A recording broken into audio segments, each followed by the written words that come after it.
to succeed on Shops? The answer is no. They're starting a lot of brands on organic shops that don't have any following, and they can still see success through these methods that I'm going to be covering here. If you feel like, oh, we're not going to be able to invest because we need the amount of content that's needed to make it organic and hopefully crack that nut, that's not true. It's effectively all the methods that we've seen work already, and it's now just simplified. It's streamlined and it's easier for the users, which means that there's going to be more purchases, which is really what we're looking for.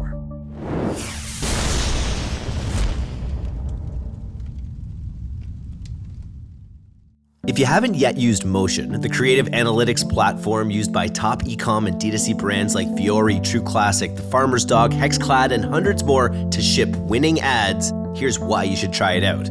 Everyone knows that the right creative is the number one lever for success with paid ads. That's how you make money. But consistently shipping new winning creative, you're gonna need your media buyers and your creative teams on the same page. Right now, you're probably spending hours tiring away going back and forth between Google Sheets and your ad platforms and tools, and then spending even more time plugging it all into different decks for the rest of your team.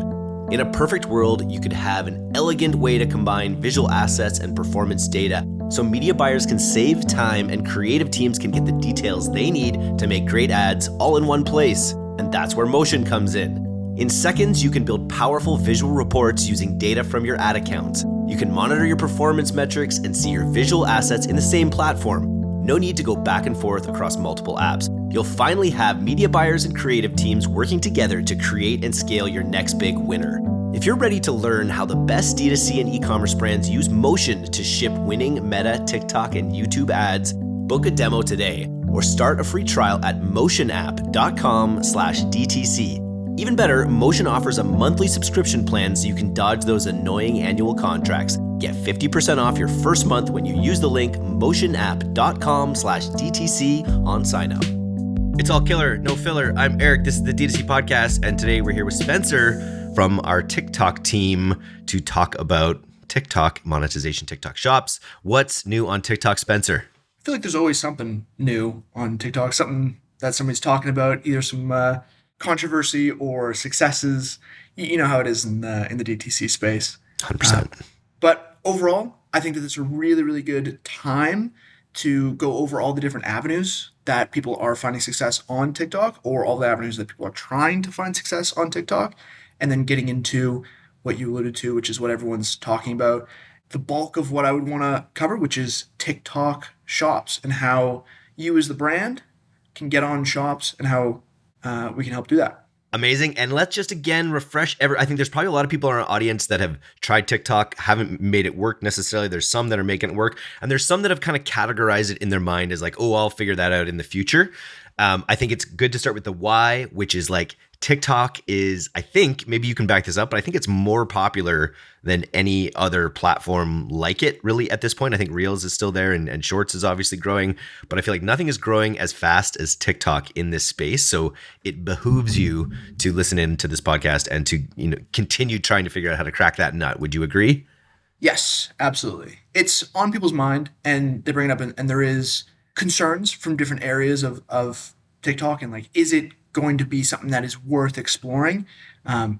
I've dedicated the past 2 years here to making it work, and it's only getting better. So I just kind of go into these calls that I have with brands, and then I see it from my own side. It's only getting better. And in terms of, is it, the popular go-to place? It is absolutely an avenue that I think that brands should be exploring. Even just for the amount of time that users are spending on TikTok, those eyeballs are monetizable. And for the amount of time people are on it, the CPMs, may not be as low as they were a while ago, but that's because it's getting more competitive in the space, because it's working. It's a positive signal. And when it comes down to it, for all the brands that we work with, we are matching or outperforming their prospecting efforts. And so more and more money is going into TikTok, and we're just getting better and better. And so is the platform. Very cool. We're going to have to try it again on for our acquisition campaigns on D2C newsletter. We used to run it for a really long time, head to head with Meta. Kind of went back to just Meta, but maybe it's time to give it another try on our side too. For sure. Okay, so lead us off here. What's top of mind in the TikTok space? So I'll just be rattling through a few options and giving you a bit of the overview of what we see. So there's obviously just the standard ad placements, and the biggest improvement that we've been seeing over the last, let's say 10 months, is within the tracking. The advanced matching and the server side tracking is just getting better and better, and it's pretty much at like 95% from what we see on platform versus what we've been seeing across, just a combination of wherever we might be confirming in terms of third party. GA4, wherever, Yeah, Triple a Whale lot or of third whatever. party Yeah. and data partners like Triple Whale and Northbeam. Overall, like we're just starting to see it really level out, which is awesome. And that is still, in my opinion, the bread and butter of where the successes can come from in terms of the like lowest hanging fruit. We'll get into shops as well, which I think there's a lot of opportunity there as well.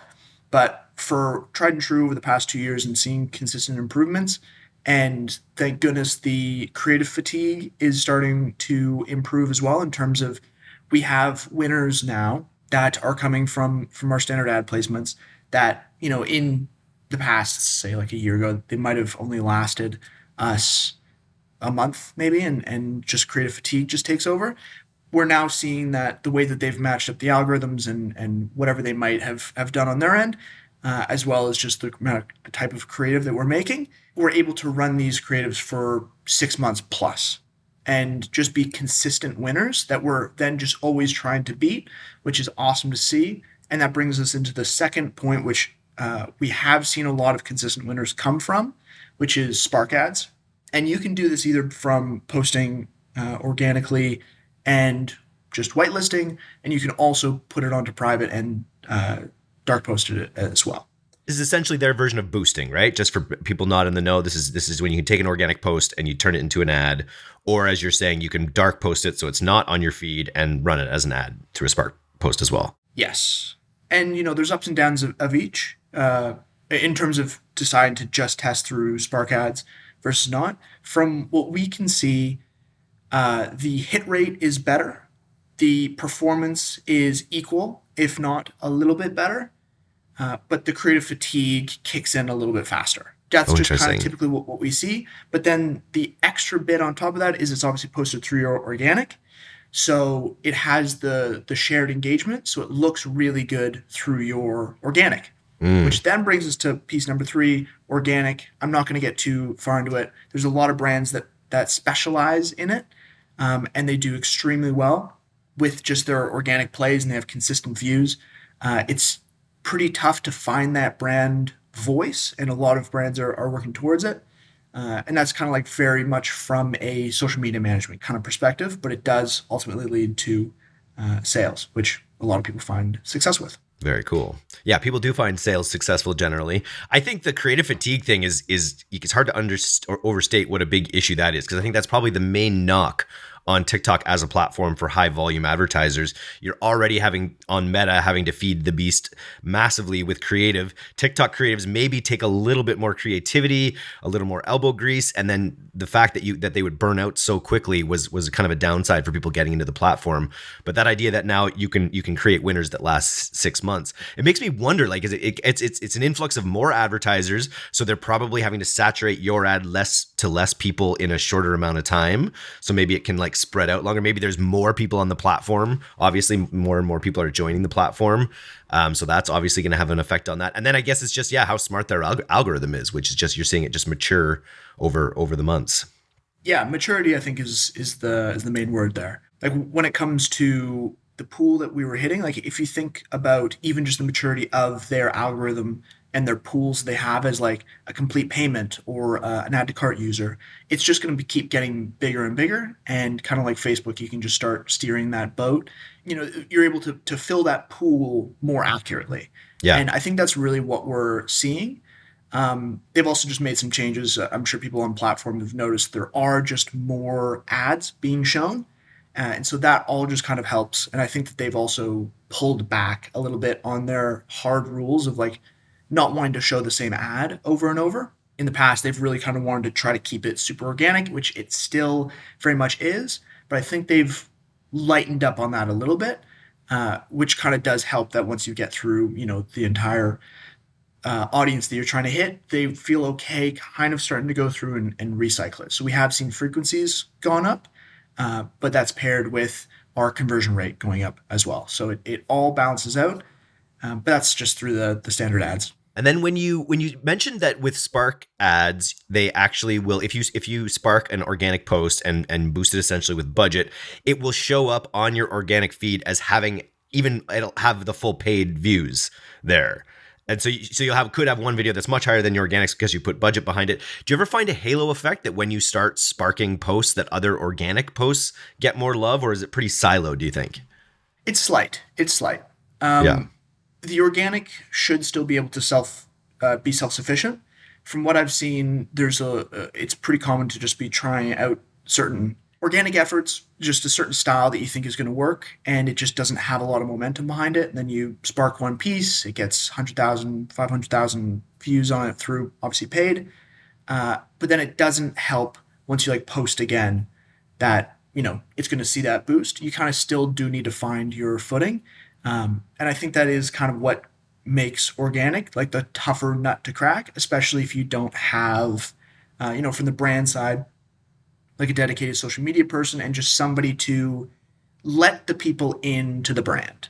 We can help direct, like at Pilot House, we help talk about the types of styles that we see doing well organic, throw around ideas, build out some campaigns just for organic. But it really does help when you're able to push a view from inside the company. And so that really does help people out. Is just having like dedicated somebody willing to invest a little bit of time in creating that content that people are really into. Cool. Okay, so organic, the third piece there. What else? Are we on to shops yet? I know that's what I'm down to talk about.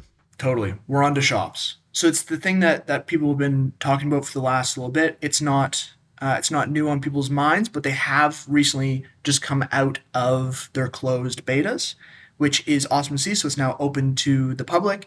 It's been for about 2 months or so, and they're kind of going through their opening stages of bringing everybody in throughout the U.S. market. Very cool. Now, just walk me through again, because I know there was a little uproar about the percentage that TikTok takes. Can you remind me what it costs to run these?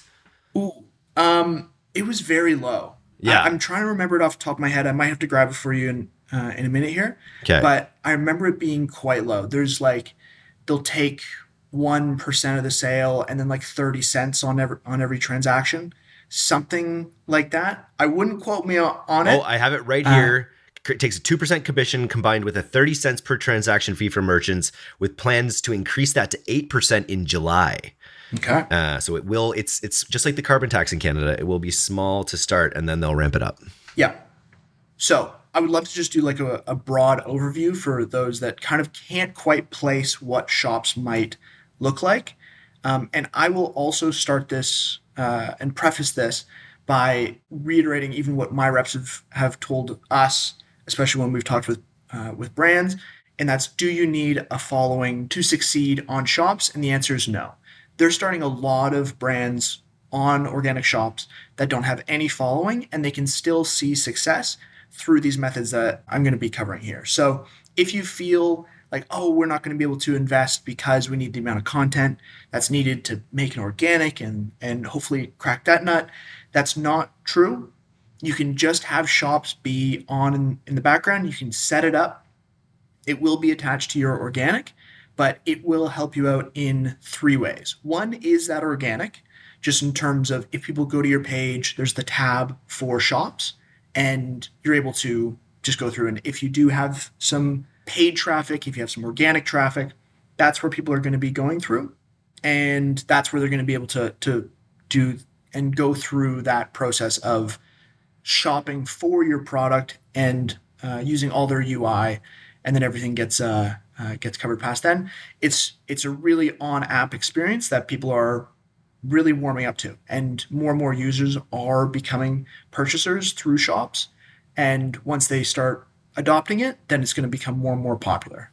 The second way is through the shops tab. I think they're just calling it the shops tab. It's a separate page off of your organic where you can just go to this page and just see, a list of products. Like you can just search something up. Imagine like it's like an Amazon where you can then go search up products. Your product will appear on that. I'm sure they'll be expanding it more and more, and there'll be highlights and everything. But it's obviously just searchable if you set up your shops. Is it also a feed? Can it also be viewed as a content feed in the same way that their regular content feed can? Yes, I think it's a little bit different because it's like solo products that there's Yeah, not really a ton of content attached to it. got it.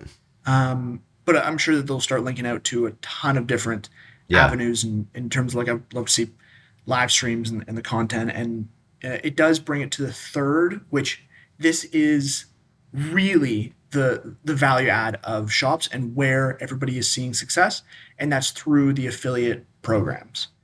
So TikTok has set up their shops affiliate programs because they have such a massive pool of creators, and they've been adopting more and more creators to just think about their time on TikTok less so as just straight creators and more so as like their own revenue generators, as making brand deals and making content for money. And that comes to the next stage of now getting these affiliate links and these affiliate programs that is just blowing up for brands.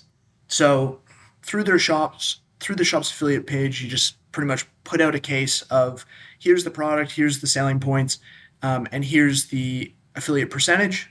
Brands are going like 10, 15% perhaps. So you can find what is going to work best for your product. Typically, if you can send out the product to these creators, that works best, although it's not particularly needed. And then you can accept as many or as little as you'd like to then create content for your product. That right on their content that's posted through their organic, there will be the link for shops. And then with that, it'll be a pop-up UI that'll just allow you to just see a little clicker where you don't have to leave that content piece. There's just a screen that's going to pop up, and you can shop directly through that link without ever leaving even their page. So they're not even making it to your organic. So that's why they don't really push that you need an organic presence. You just need almost just the setup to allow for the UI for what is really the value add of shops at the moment, which is signing on 50 plus creators that are all looking for that 15% cut of the sales they make. And then out of that 50, maybe 5 of them have some traction. One of them really blows up. And then that's really where the sales are going to come from. And people are finding a ton of success with that. That's super interesting because it takes. So one of the first stories I heard about someone doing really well on TikTok was Tabs Chocolate, where they basically had a bunch of affiliate accounts with creators where they went out and had creators that they knew make secondary accounts that were like Tabs Chocolate John or Tabs Chocolate Susie or whatever. And they literally were just, they had this secondary channel where any sales that came through this channel or with their link or whatever. And so they just, TikTok probably saw that working there and has now built it fundamentally into how their marketplace works. That's super exciting. Yeah, it's a really cool opportunity at the moment. And like I said, it just launched a couple months ago or so. So there is a public open sign up, just if you wanted to go through and just, Google TikTok shops seller sign up or whatever you might need to. It'll pop up there. Apparently you have to go through and the setup is a little bit janky at the moment. And that's why we almost recommend, and it's a bit of what we're working on here at Pilot House, is that brands actually come to us. We have the reps that we speak with that actually help go through this full setup process. And at the moment, Pilot House, we are pretty much opening our doors for anybody that's looking to set up a TikTok shop. You can reach out to us.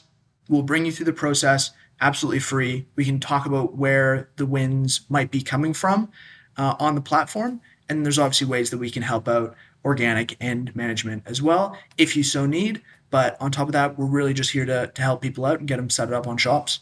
Very cool. The time is now to get your, and I think that's a really great point to kind of end with, is just that a lot of people are intimidated by TikTok and the amount of content you need to have, but this new opportunity on the shop side, on this marketplace affiliate side, means that all you need to do is have a great product that people want to make content about. And then who knows how much content will be inspired just by people going through products. I think about our friend Brett, who just reviews tech products on TikTok, and then he links out to his Amazon shop through his links or whatever. But now he could just be linking to any product on the on the store and then not bring them out of that experience. It's a shops experience too. So your credit card information will be saved. It'll be that seamless checkout experience that you get on Apple and Shop Pay and all these other platforms.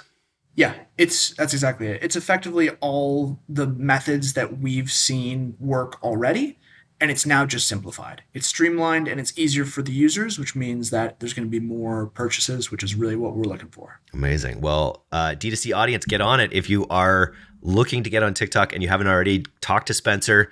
He'll help you guys get set up on shops and see if it makes sense to work together more. Otherwise, Spencer, thanks for coming and checking in. We'll catch you later. Thanks as always.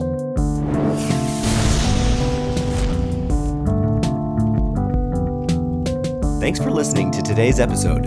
If you're not getting the D2C newsletter, you can subscribe for free at directtoconsumer.co. And if you want to learn more about Pilot House's all-killer, no-filler services, take off to pilothouse.co. I'm Eric Dick, and this has been the D2C Podcast. We'll see you next time.